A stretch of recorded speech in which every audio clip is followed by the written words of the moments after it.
latest weather, traffic, and news updates online at 560theanswer.com. This hourly segment is brought to you by Forever Remodeling. Stress-free and high-quality remodeling. View their stunning transformations online at the number 4everremodeling.com. Now, from the Signature Bank Studios, this is Chicago's Morning Answer with Dan Proft on AM 560. The Answer.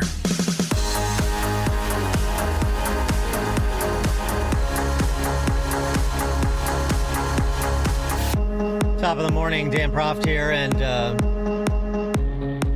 getting up to speed on all things that transpired over the weekend in and around Iran, including the state of play with the United States' campaign to eliminate their nascent nuclearization program, as well as their ballistic missile cache and development of that as well, with an idea that the Iranian people would intercede and move new leadership into Tehran. And the Ayatollah's son, I don't think, is what anybody has in mind. Not anybody in the West, that's for sure.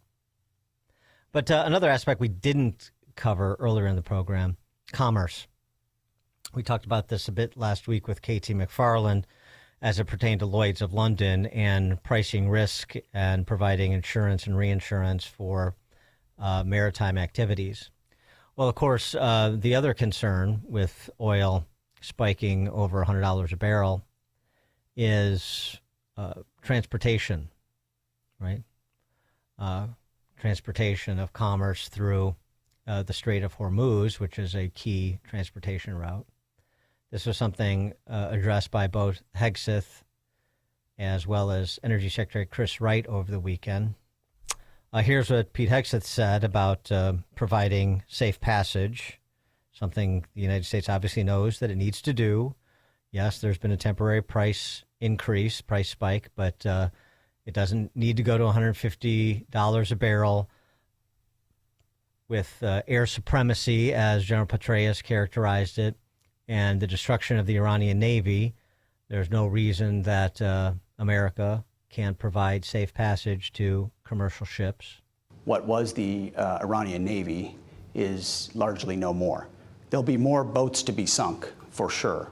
So their ability to project any power in that area in a naval sense is being diminishing and will be increasingly diminished. Again, what I want your viewers to understand is this is only just the beginning. We are only just now getting over the top of the country with impunity, where now the munitions we're dropping are still precision-guided munitions. We've got unlimited supplies of them, and we'll be picking those targets and sinking those boats. But I would also remind your audience it's early. It's 6 days into this campaign, 6 days. So we're going to have a lot more options over time on critical waterways like that to ensure that we can safeguard them and make sure safe passage. From your vantage point, and I imagine from the direction of the president, we are not going to have a global oil shock as a result of this conflict. Well, certainly we've got a world-class energy secretary and treasury secretary and interior secretary, all who know that industry really well and have a deep reservoir of relationships. So they've got an eye on that for sure. And we've got allies and partners willing to participate in mitigating that. But the president's also been clear that, hey, he's prepared to see this through, mitigating that, but also not allowing that to be a limiting factor. This is a generational challenge he's prepared to be addressing. Mm-hmm. And speaking of the Energy Secretary, Chris Wright was on Fox News Sunday yesterday talking about the same topic, clearing ships through the Strait. Yeah, the plan is to get oil and natural gas and fertilizer and all the products from the Gulf flowing through the Straits before too long.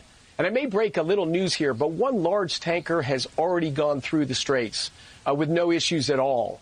So as the general just described, we're massively attriting their ability to strike with missiles and drones.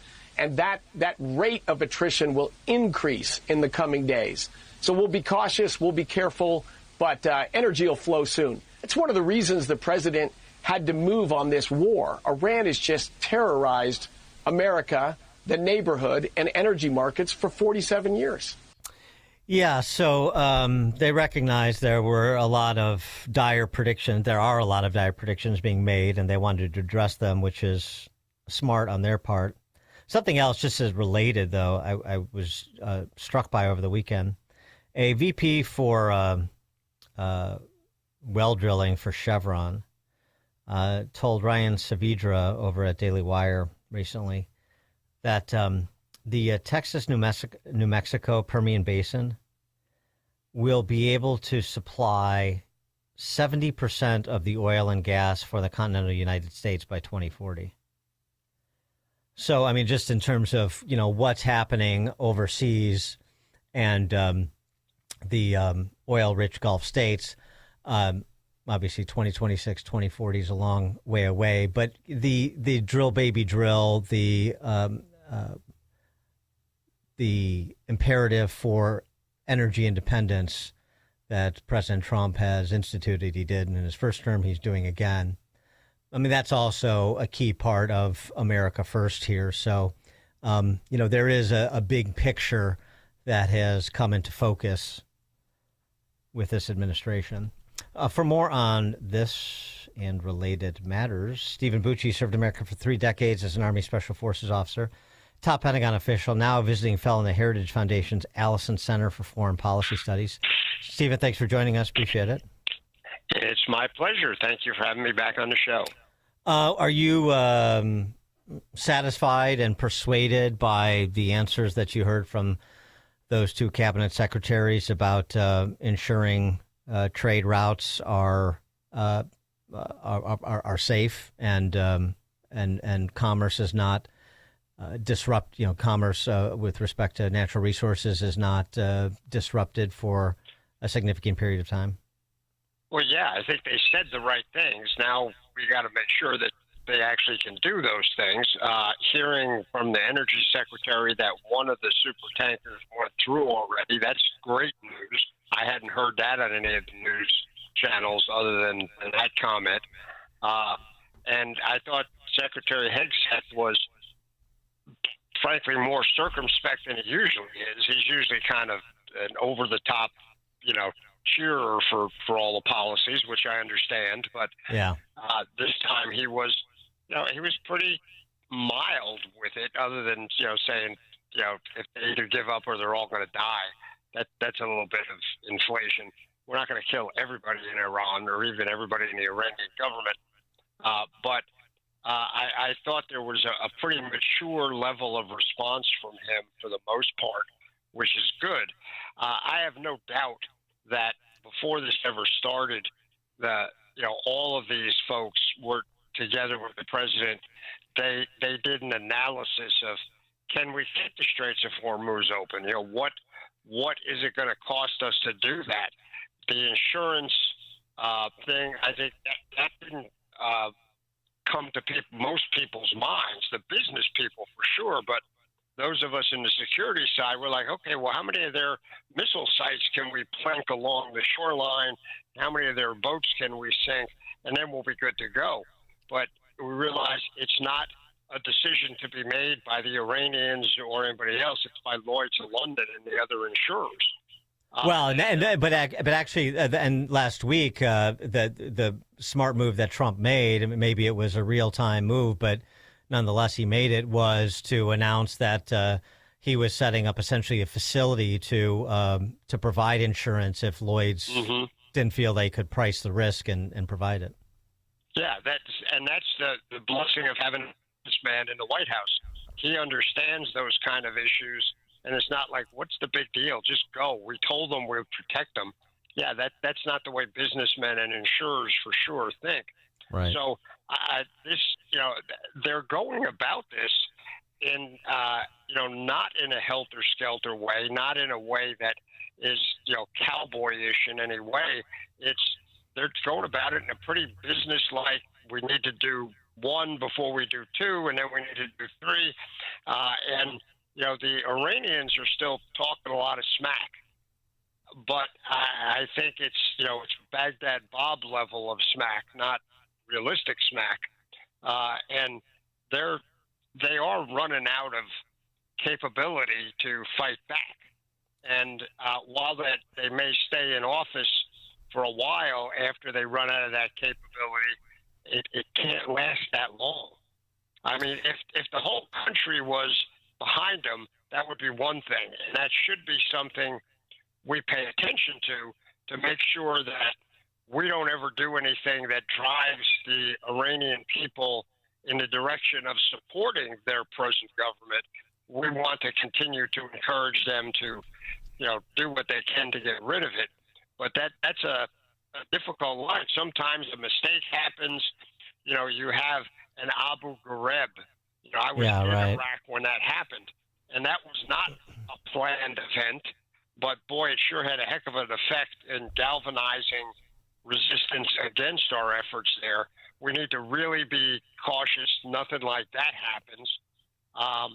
And the whole idea of boots on the ground, again, I think that makes everybody nervous, regardless of how much you support the president or don't support him. We got to watch that. What's going to happen? Are they going to use soft forces there to try and add the pressure? That's fine. Even soft guys can get caught or get killed. Well, I mean, Hegseth in that same 60 Minutes interview with Major Garrett was asked about covert forces on the ground in Iran, and I mean, he wasn't his best moment in the interview, but that's what he said. Do we have any overt or covert forces inside Iran now? I wouldn't tell you that if we did.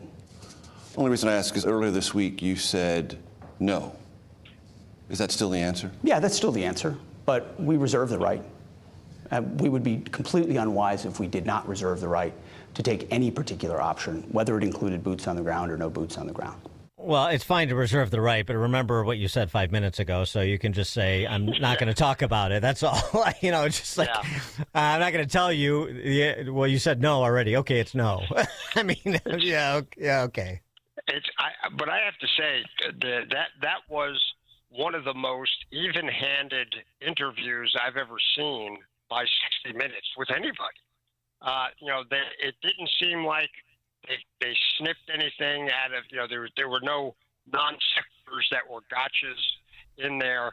Yeah, I agree. And I thought, Major Garrett was pretty, he was not terribly confrontational. You could see a couple of times in his eye, like, I'm pushing you on this one, but it wasn't an over-the-top 60 Minutes performance. So I think that one worked out pretty well for those people who thought, Secretary Hegseth wouldn't be up to this task. In addition to what his troops have done, this performance I thought was pretty well done. No, it was. I mean, just getting your handle on state of play. So General Petraeus was on CNN over the weekend, and as I mentioned, said not only does America and Israel control the skies, we've achieved air supremacy, and basically just explaining what that now provides for.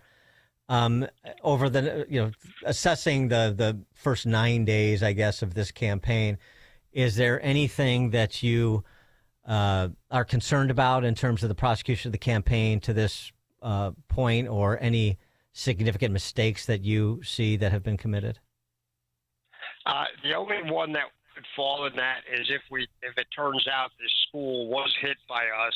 Yeah, that's an unfortunate thing, and I'm not dismissing it all. It's a terrible tragedy, whether we did it or somebody else did it.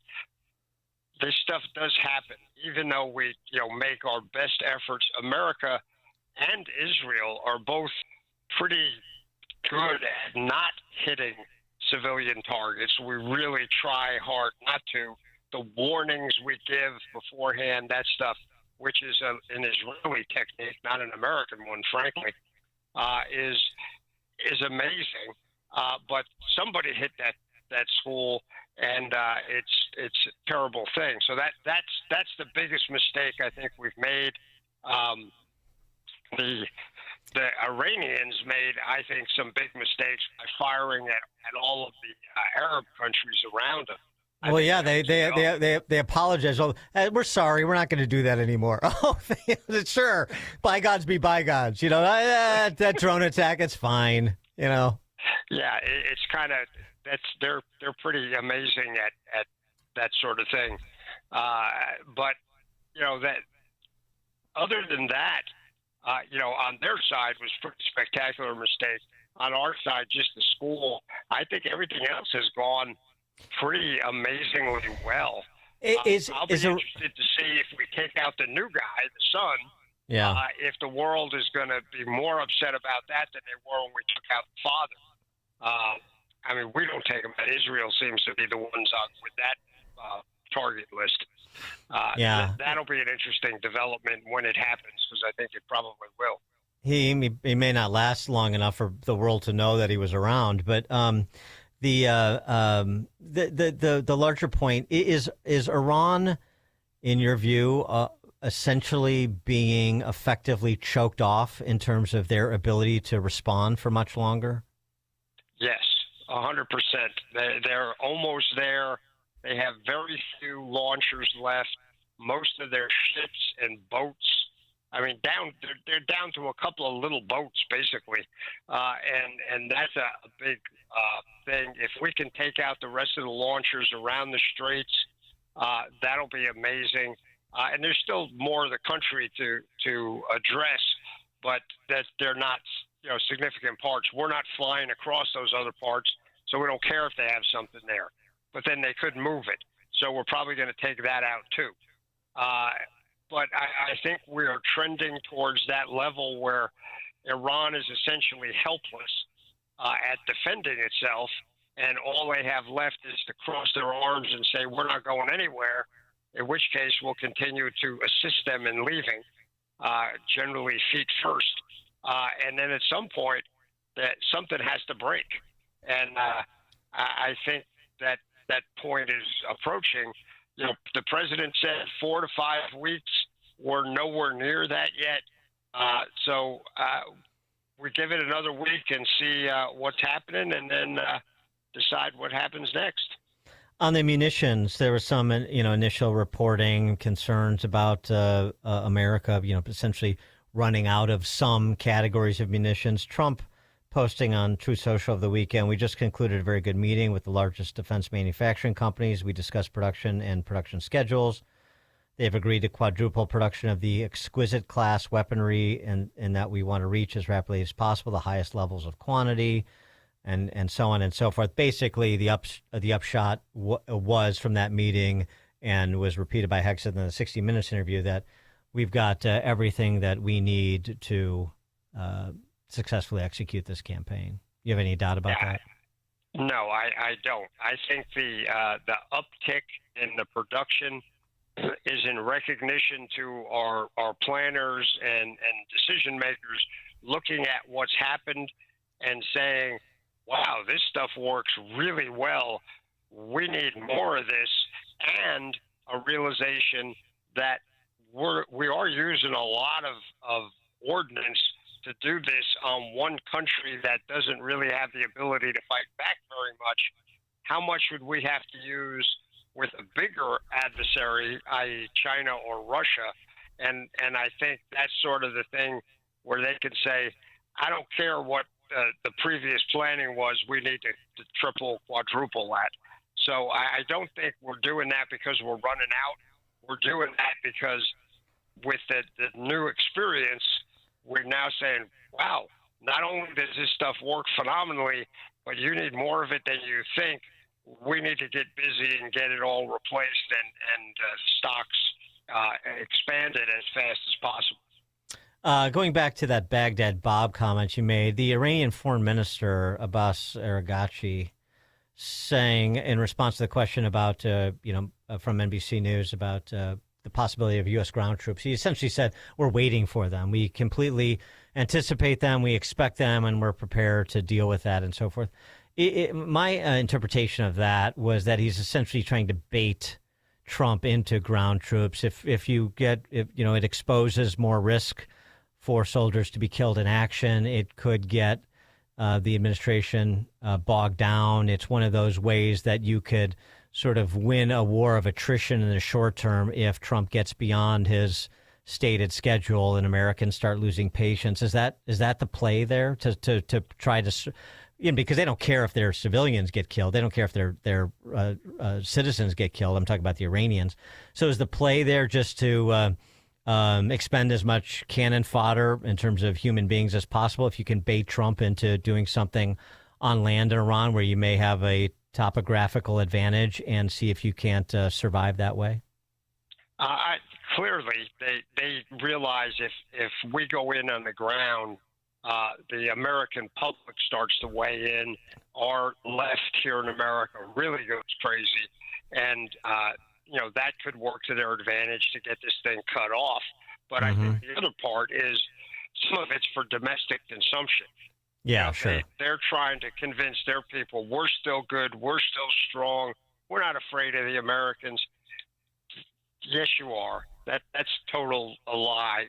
No offense to the Iranian manhood, but their soldiers are not trained to the level ours are. Even their elite IRGC people, I'm saying elite, making air quotes in my head, they are not the same as our forces. And could they stand up to an American ground attack? No, they couldn't. It wouldn't be easy just because the country is so darn large and the geography is horrible. But that a lot of that is we have to act manly and tough, or people will lose confidence in us even faster than they are now. So those two factors, the one you described and the internal consumption part, are what's driving these, frankly, nonsensical comments. Before I let you go, replacing Kristi Noem, long overdue? I don't think it's long overdue. She as a secretary wasn't doing that bad a job. Now, these personal things that have come up, I think that's going to turn into a major distraction if she stays in this very public office. I hope the new guy will do at least as good a job. I thought, she did a phenomenal job on the border. She did a great job changing the morale of the organization. But Minnesota didn't work the way it should have, and that hurt her a lot. And I think that was what pushed her over the edge. In addition to these allegations of sort of personal malfeasance, but we'll see. I don't think it's going to hurt anything, and hopefully the senator will do a good job going in. He's a pretty no nonsense kind of guy, but we don't need somebody who can pound their chest harder. We need somebody who can do things well and properly and quickly and effectively. Stephen Bucci served America for 3 decades as an Army Special Forces officer and top Pentagon official. Now a visiting fellow in the Heritage Foundation's Allison Center for Foreign Policy Studies. Stephen, thank you as always. It's my pleasure. Have a great week, and we'll talk to you next time. You too. And Stephen joined us on Chicago's Morning Answer. Let's check the headlines. Good morning. It is 48 degrees here in Chicago on AM 560, The Answer. I'm Stace Keene in the QC Kinetics newsroom.